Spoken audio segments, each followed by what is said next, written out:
Estamos a ver aqui uma tempestade de neve.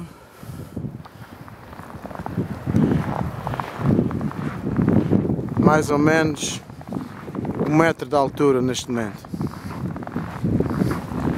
Este é o estado em que fica a casa depois de uma tempestade destas. Vou ver ali o meu vizinho a limpar a neve.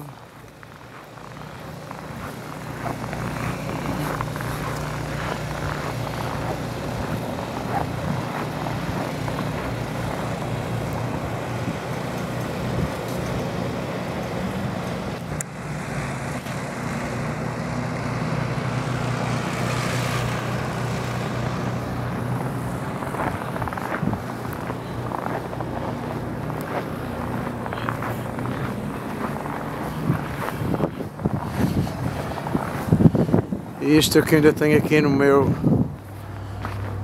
minha varanda. Só isto, vejam só isto. Isto é um espetáculo. Espetacular queda de neve.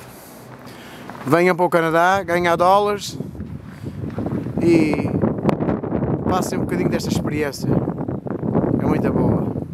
Um abraço aqui do Canadá a todos.